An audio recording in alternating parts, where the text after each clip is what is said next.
Welcome to episode 31. Check out what we have in store for you this week.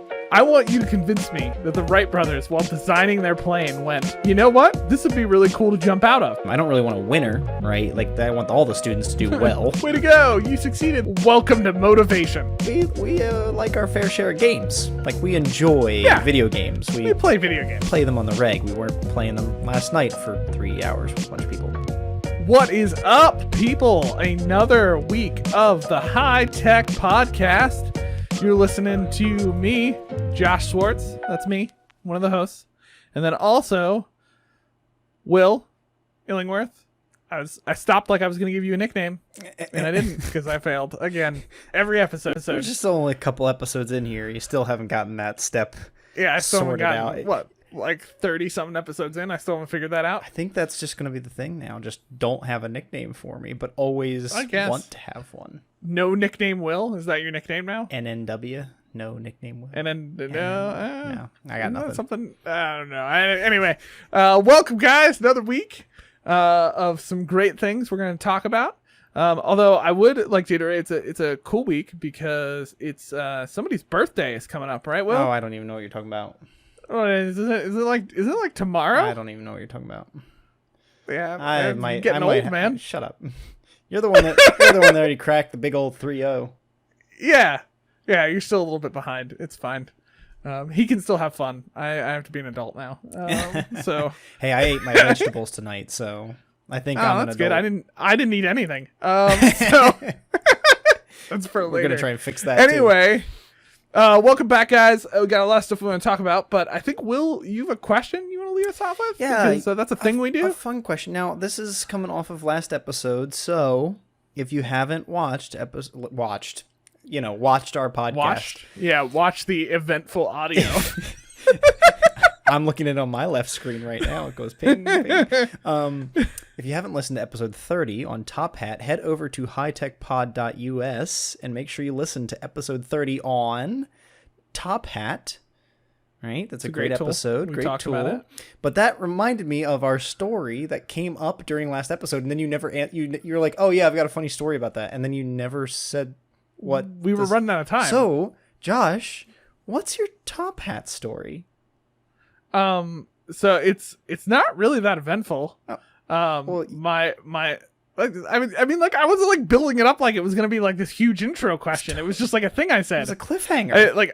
I guess, but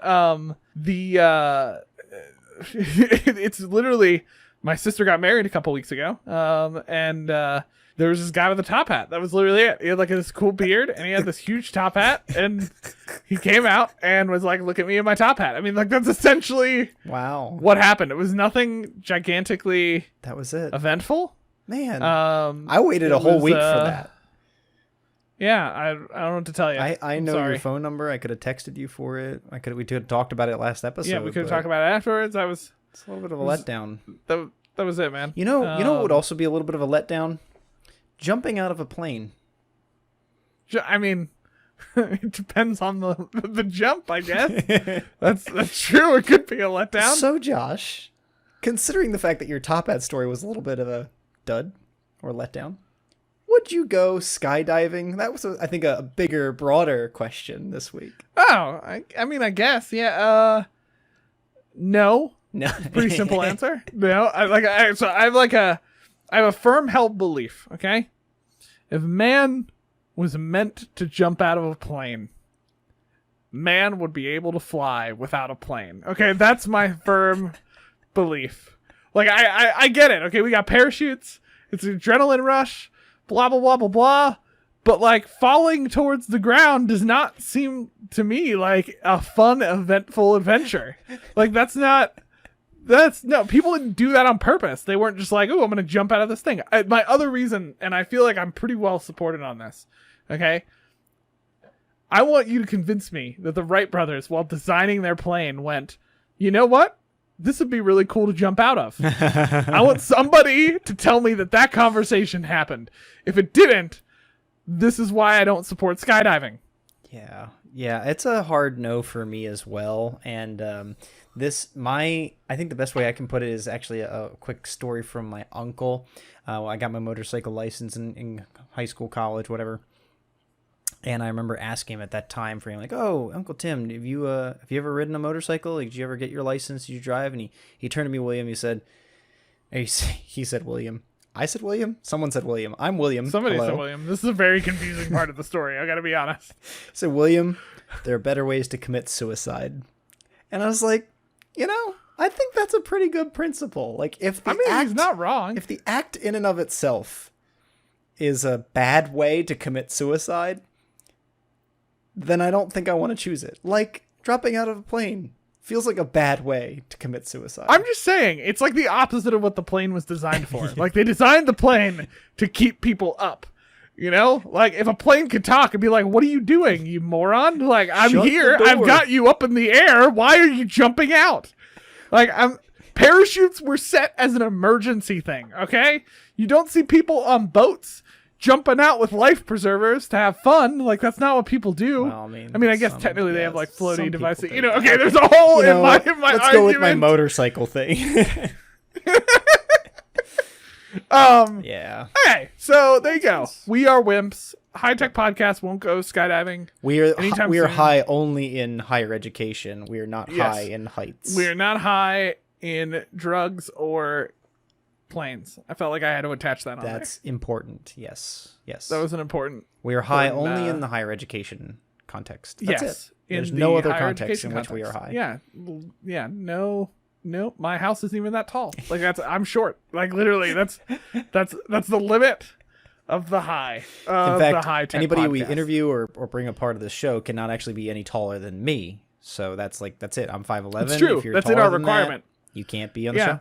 It's true. Which we very easily tell whenever we jump on Zencaster with people. Exactly. And, Could you stand up real quick? Yeah, take a step back. Could you Okay, stand up? Thank you. Are you? And would can you you mind measure yourself, please? holding a ruler for reference? Thank you. Yeah. Good. You're short enough. Now we can learn from you. We'll Okay. continue. On that note, we have real things to talk about today, right? Don't we? I think so. I see notes. Do you see notes? I see We have notes. topics. We have notes. Oh, maybe I should open that screen. Goodness gracious. Okay, so this week we're going to talk about a topic that comes up in education. I feel like it was a hot topic for a little while. I feel like people got into this. And I feel like it got a little out of hand sometimes. So I'd like to talk about it. I'm proud of us for waiting until episode 31 to talk about it. I know. We've waited for quite a while. We've talked about some other heavy hot topics, that everybody wants to know about.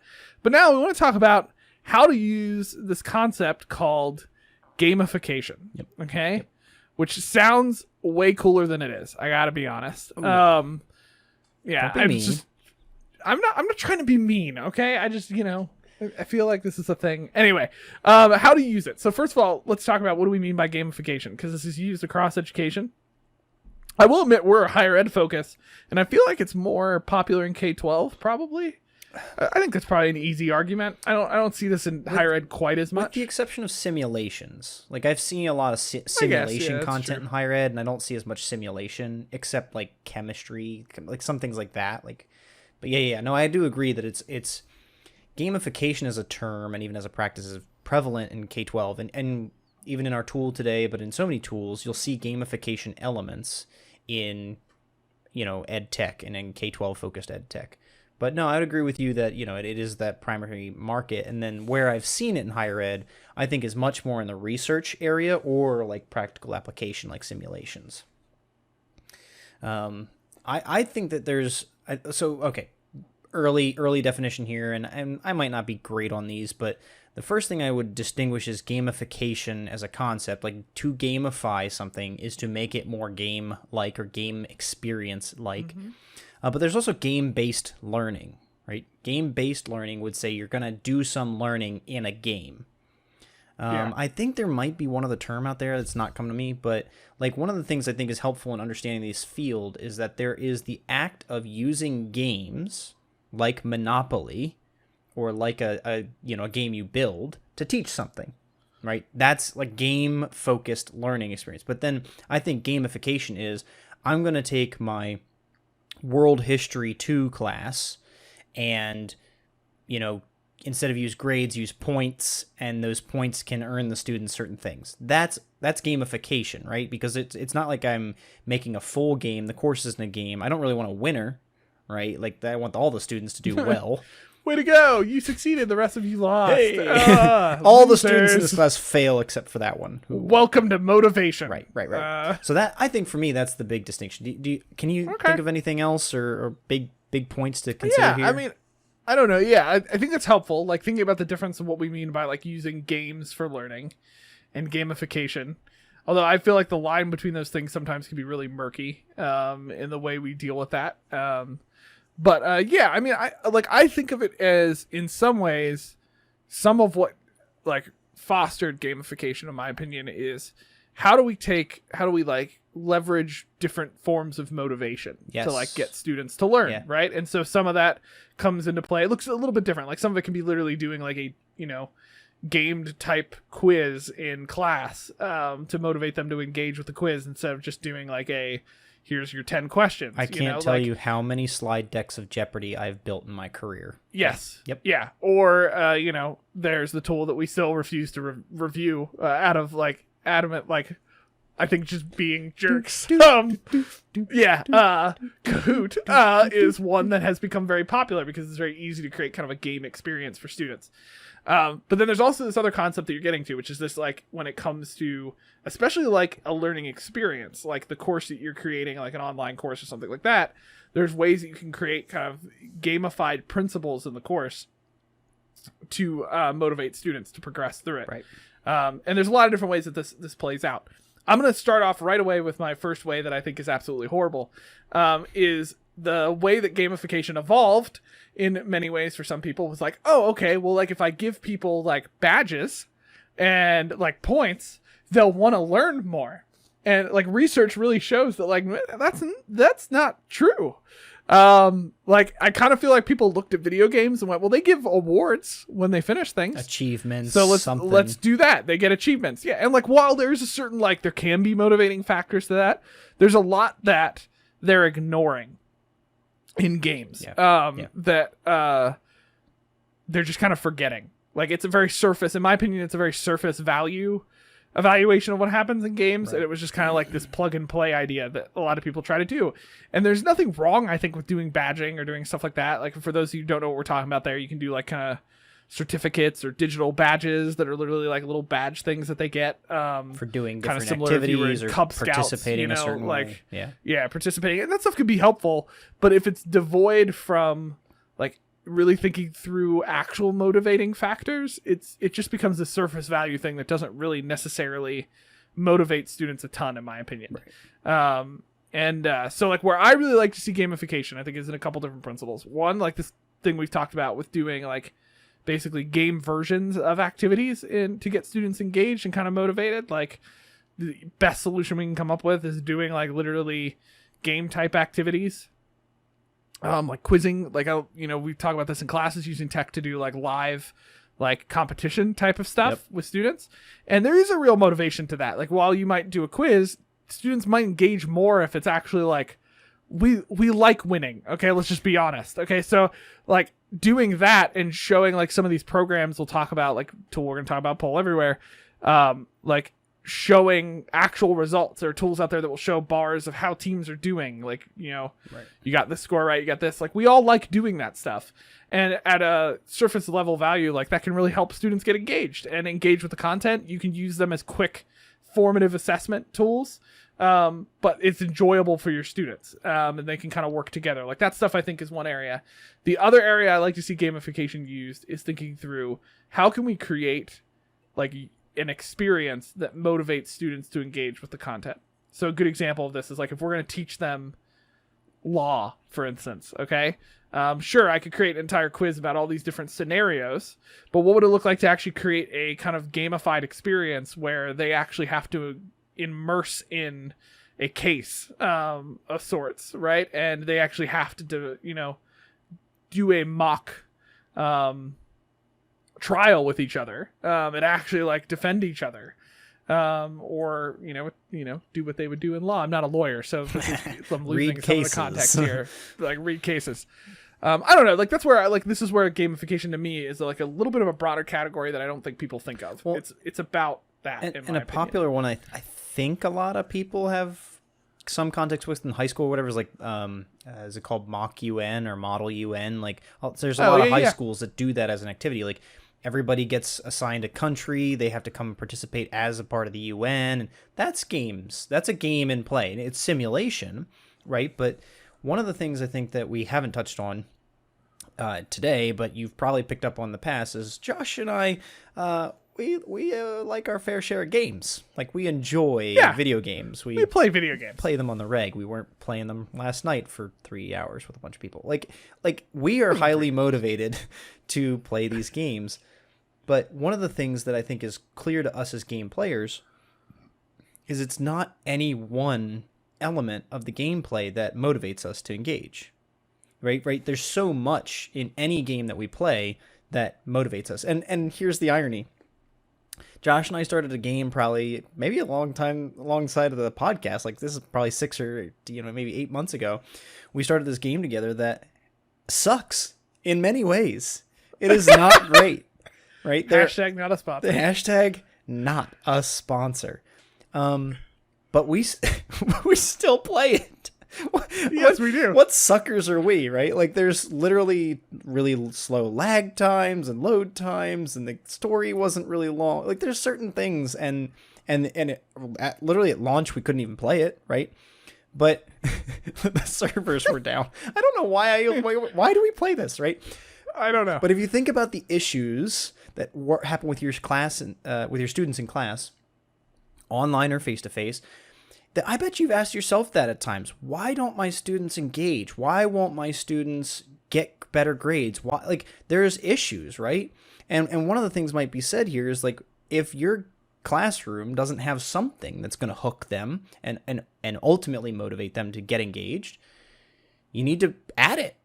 Sometimes a charismatic teacher is enough. Sometimes a charismatic and engaged and organized teacher can really get students through. But, we're all good at what we have expertise in. That doesn't mean we're good speakers. Doesn't mean we're good orators. Doesn't mean we're good teachers. Like, there's a lot that goes into every single teacher, and that's okay. We all love teaching for the reasons that we love teaching. Gamification, I think, was an answer for some folks into like, my class is dry or something's not working or I want to try something new. And if you look at games and why people love games and will play them even if they suck, like that's an opportunity to say maybe I could apply some of those principles to my class and make it fun again, make it interesting, make it challenging in a way that wasn't there before. Yeah, I think where my criticism goes in this area is that then it became this surface value thing where it was like, well, I'll just create these artificial motivating things. And it's like, but no, like real games, real gamification, like there's a different things that'll motivate people. There's competition that'll motivate people. I think in a certain area there is, for me, where I really like to see gamification get creative is to say, okay, what are the real life scenarios to what this thing they're learning is, and how can I create simulation, an experience in the course that will motivate them to engage with the learning in a different way. Yep. Like it's one thing to just talk about philosophy. It's another thing to actually create an experience where maybe they're debating about what they're learning, or they are applying some of what they've learned to see that. It's one thing to talk about accounting in a course. It's another thing to actually take and create an accounting experience in that course where they are actually, I'm not an accountant, but where they're like, I don't know, keeping track of records for an actual fake company that they've created or something like that. Creating these type of experiences. And I come a lot back to simulation, but it's not just that. Like you can create basically kind of an experience where they feel like they're progressing. Yeah. And that's where I think it really comes down to with gamification. Is at the core, for me, what I see motivates people in video games is they feel progress. Like, why do we keep coming back to this game that we play? I think it's simple. Okay, first of all, we like playing it together because we have a game that we can play together. Right. There's a great kind of co-op experience for us when we play together. Our two characters synergize well together. When the game for the most works. Part. When the game works, okay? And there's also progression. Like we like getting like loot and stuff in the game, and there's like, we see a progression to our character. We're building something. I just got to World Tier 15 yesterday. Exactly, and nobody knows what that means right now. And I'm refusing to give the name of the game. So, anyway, if you know what World Tier 15 means, you know what game we're talking about, and we feel your pain. But there's a progression. Like, we like to see this progression in our characters. We like to, show it to each other, work through how we're building something. At the end of the day, in your course, most of your courses, they're learning something to build towards something, whatever that picture is. And gamification can help you kind of bring that motivation to the forefront, in my opinion, and create an experience that helps motivate them more to engage in areas. And sometimes it is as simple as like, I need to create a group, competition type of thing because I need to engage them a little bit more. Yeah. Well, and one of the things that I think has always connected for me about education and games is that games are the perfect example of a scaffold, right? Every game starts you in some level with a hard tutorial. I don't mean hard like difficult, but like hardcore. Like you are engrossed in the tutorial. If you do not complete the tutorial, some games won't let you play the campaign. You know what I mean? Like, or it's literally the first level. There's no way you're getting through the first level without this tutorial. But then as you go further and further along that progression that Josh is talking about, they pull away the scaffold. You start to grow more, and you need less queuing, and you need less help, and you need less interactions from non-playable characters, right? Like, there's the further along you get in a game, the more expertise you have in it, and the less the game helps you accomplish the task. And I think that's education. That should be it in classrooms. We should come alongside our students early, make it very easy for them to participate and engage in our expertise, our subject area, right? Come into it and do it with me, like the accounting thing.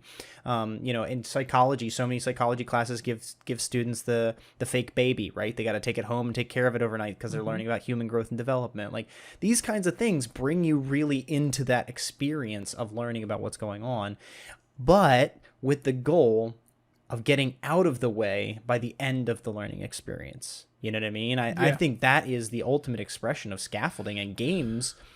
Well, good games do it well, and good games get sequels. Bad games suck, and we don't play them anymore. We don't play them anymore. Yeah, and that's to belabor the point, but it's like, think about this. Like, I don't know why I keep coming to like business classes right now, but I feel like it's the easiest for me to think through, so just work with me here for a second, people. But like, think of what it would look like to, in a business class, literally have students create an organization that they're following through the whole class, right? And as principles, as things that you're teaching them come up, actually like have fake scenarios that happen unexpectedly to them, and they have to apply the principles that they use in this. Like, I'm being vague here, but it's you could do that. Yeah. Even in an online course, I've seen people do that type of thing where they create pathways in the course for people. And I don't think we all have to create custom learning paths everywhere we do things in online courses. But like, what would it look like to actually have an online course where like, okay, they're learning about what it looks like to balance a budget or do these types of things, and then you throw a fake scenario at their organization where all of a sudden, I don't know, like a pandemic happens, and you have to like figure out what you're doing, right? And like, there's a scenario, and they have to try to come up with the solution, and you try to come up with the solution, and you as the instructor not just grade them and give them feedback, but actually say, this is what would happen with that solution. Okay, now you're stuck here. This is where your organization is. Next week, we're going to figure out what you do now that this next thing happens. Like, that creates this environment where they are both learning about business in this case, but also like invested, like, because they have something they are creating. And the principles they're learning aren't just these vague principles. They're principles that actually affect their little fake organization that they've created. Right. Josh, this is awesome. And I think one of the things that I've always loved about this topic is because I care so much about education. Yeah. And I love games. Like, it's just so easy for me to think through. They fit well together. All these different layers. But I'm gonna play this one on the fly here. I'm gonna bring folks into our podcasting process. I think I want to hold half of our bullet points for a part 2 episode. I think that tonight this is really good. That we've kind of talked around the like theory and the idea behind it and what's going on with it. Like, we weren't planning this, folks. That's a fact. But I have like 4 bullet points up almost that we did not get to. Well, but they're of like very practical examples of people who have done it and like success stories who I'd love to get into the detail of it. I think that'll load us up tonight. So let's hold on to those practical ones for a part 2. Come on back next week. What I want to leave this week with, and feel free to add anything on the wrap on this, but my point is about gamification as a theory. When you do it well. When you start it, do it small. And when you try it all, just try. You know what I mean? Like, I think so many folks think gamification has to be a game, or it has to be absolutely. the full simulation, or it has to be like I know of a like a Homeland Security, Homeland Defense esque simulation that's a huge game, and you can put in all these people and players, and everybody picks a country, and there's math in it, and it's literally a website, and people go log in and do it, and it's great. But it took a lot to develop that, and it took a lot of time to develop that. You know, you could do that same activity without the game, right? Just assign your students some stuff and do some basic math, and you just use a discussion board. Like, you can get that role-playing experience, people trying out a simulation without having the whole game built. So that's kind of my encouragement. You know, do whatever you're going to do it well, but don't think you have to do the whole game to start. You know what I mean? Try just an aspect of it or a level, and try that out early. Yeah. Absolutely. You could say you don't have to do it everywhere, you know, right away. You know, you don't have to bring it into everything you do. But you know what does go everywhere, Will? What? Or Josh? does a lot. What goes everywhere? You know, it's a tool that goes by the name of PollEverywhere. You know? Yes, indeed. They like to do some polling, if you will. Obviously, that was a beautiful transition. I will note, I'm going to save a lot of comments I have about what you just said, Will, till part 2. Because I like a part 2. I got a lot more to say about gamification, so I feel like that's a good thing.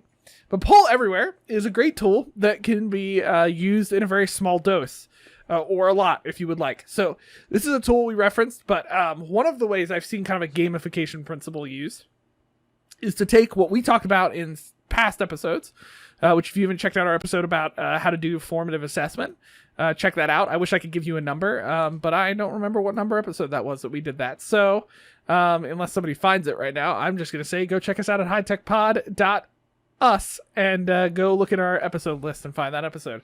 But we talk about doing formative assessment. One of the things we talk about is like quick knowledge check type of things. One of the good way to mesh that together with a gamification idea is to actually do short knowledge checks with a tool that can show results, and you can kind of build competition into it. And PollEverywhere is a great tool for that. So PollEverywhere is as simple as it sounds. It's a polling tool that you can create quiz-type questions, open-ended questions, surveys. They have a lot of different things that you can do. Yeah, they've developed it a lot, too. It's got more today than it ever had. It's gotten more than when I was first using it. So, I mean, they have multiple choice. You can do word clouds. So if anybody remembers, we talked about another tool called Answer Garden. This can do a very similar thing. Like, students put in responses. It creates a word cloud. Q&A. You can put in images that students can click on and like vote on things in images, which is pretty cool. And they do have at the end kind of this competition option that creates competition. So pretty easy tool. As far as like pricing goes, they're pretty solid. I think, Will, you and I were digging around. We were trying to figure out if you go to the pricing page, they have like a business pricing page. But if you use a .edu email, they do have an education plan that basically allows you to, as far as we can tell, do questions. And in my mind, one of the important things, get results on screen. Right. Like you can present it like a slideshow, and students can either go to the web page, like it provides a link at the top and they can put in their results, or they can even text in answers and it will show those responses live for students. Yeah. And the biggest limitation in their higher ed free account is you can only do it with an audience of 40 students. So yes, you can get a free account for business, free account for higher ed. There's a bunch of different free plans they have, but the higher ed one actually gives you 40 participants, which is more than the just generic free one, which is great. It does let you see those live results, and something we were even testing and saw a little bit tonight ourselves. Like one of the things that's different between this and Answer Garden, for instance, is this could track the students' results. Right? Answer Garden is you're never going to know who did what with a tool like that, but PollEverywhere is going to give you a step where you could track things after the fact, and that's really important when it gets to gamification. A leaderboard is great if you keep the leaderboard, who is winning or who wins over time. That's good to motivate students, but it needs to be something you can keep the data from. Because if you just show it during class, like, okay, somebody won that day, but it might not be as interesting as who won every class or over time or stuff like that. Yeah. Yeah, they have some reporting options. They do, if you're looking for something that integrates with your learning management system, they have LMS integration options. Their pricing's not horrible. I mean, they have like if you want to do like their full plan where you get like 700 students and a lot more reporting options, Looks like it's like $350 per semester. I don't know exactly how they define that per se. I have to take a look there. And then they have other like bigger institutional plans as well. Overall, they are a like step up from a tool like Answer Garden, like we've reviewed in the past, where if you want more things to create like a gaming experience, they can give you some reporting options and stuff like that. Again, I think where I see this type of tool being used really well, especially because it's like a live presentation tool, is either you're doing, live in class sessions and you want to create kind of these different knowledge check type of activities. You want to create this game where they answer and respond. You can team students up. They'll get these kind of leaderboard results like Will and I are talking about. In my opinion, when you're doing this type of gamification, like this type of kind of what I would call live kind of quiz competition type of thing going on, leaderboard really helps, I think. As much as I can think about it, it reminds me of, what's the TV game we play all the time? Jackbox. Not hashtag not a sponsor. Yeah, not a sponsor, but you can check them out. It's like this little game where you play with your phones. Again, tools like Kahoot can do stuff like this too. But I like PollEverywhere because it's more higher ed focused, which is what I like about it. It's not quite as kiddie. And I really like just the reporting options that you have. So I think it's a solid tool. Go check it out. It's just PollEverywhere.com. You can create a free EDU account or a free account and start playing around with it. I think that gives you basically what you need to start. And then if you find this is something you're going to use a ton, check out their different pricing options. Because they have a lot more features give them a if try. you want to pay up. Yeah, they have a ton of features. If you pay up, there's a lot more questions too. There's like map hotspotting. There's like all this stuff that you can do inside the tool that the free version doesn't do. But the free version will give you a lot to start, especially if you haven't done it a lot before. So it's a great tool. This is a great one, frankly. It's easy to get. It's been around for a long time. I've heard people using it for quite some time. And again, it's one of those things like that responded to clickers. Clickers were physical pieces of device you had to buy. This means anybody with a phone or texting or whatever can do it. It's got a lot of ways people can interact. Thank you, folks. This has been another week of the High Tech Podcast. A little bit shorter this week, but I just realized midway there with the gamification, we would double the length of the episode if we kept going with the content we had. So hope that you will continue to subscribe, listen to us, share us on Twitter, connect with us in that space. I appreciate that. Our Twitter is High Tech Podcast. Make sure to follow and retweet and all those fun things. Appreciate it so much. Until next time, where we continue the conversation about how we can harness technology in the physical or digital classroom. See ya. See ya.